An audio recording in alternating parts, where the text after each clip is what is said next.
அக்னி. வாழ்வில் அது மிக மகத்துவமானதாகும். அந்த அக்னியின் உயிர் சக்தியே நமக்கு ஜீவனை அளிக்கிறது. எனினும் ஒருவேளை அந்த உயிர் சக்தி குரோதாக்னியாக கொழுந்து விட்டு எரிந்தால் நேர்வது என்ன? ஒரு சிறு தீப்பொறியே கானகம் முழுவதையும் சாம்பலாக்கக்கூடியது. அதுபோலவே மானிடர்களின் குரோதாக்னியும் பிறரை சுட்டெரிப்பதுடன் அதற்கு முன்பாகவே அது குடிக்கொண்டிருப்பவரையே முதலில் சாம்பலாக்கும். அதற்கு தீர்வு என்ன? அதை எவ்வாறு கட்டுப்படுத்த இயலும்?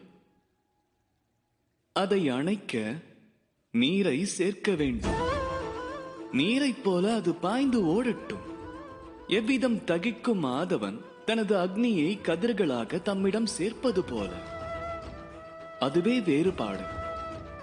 ஆதவனின் அக்னிக்கும் தமது குரோதாக்னியின் தணலுக்கும் இடையில் ஆதவனின் அக்னி பாய்ந்தோடி கதிராக நம்மை அடைகிறது. அதனையே நாம் தேஜஸ் என கூறுகிறோம்.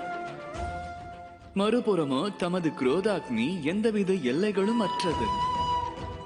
ஆகையினால் நமது உயிர் சக்தியை குரோதாக்னியாக சுட்டெரிப்பீர்களா அல்லது தேஜஸாக பாயச் செய்வீர்களா? நிர்ணயம் தமதே ஆகும். ராதா ராதா.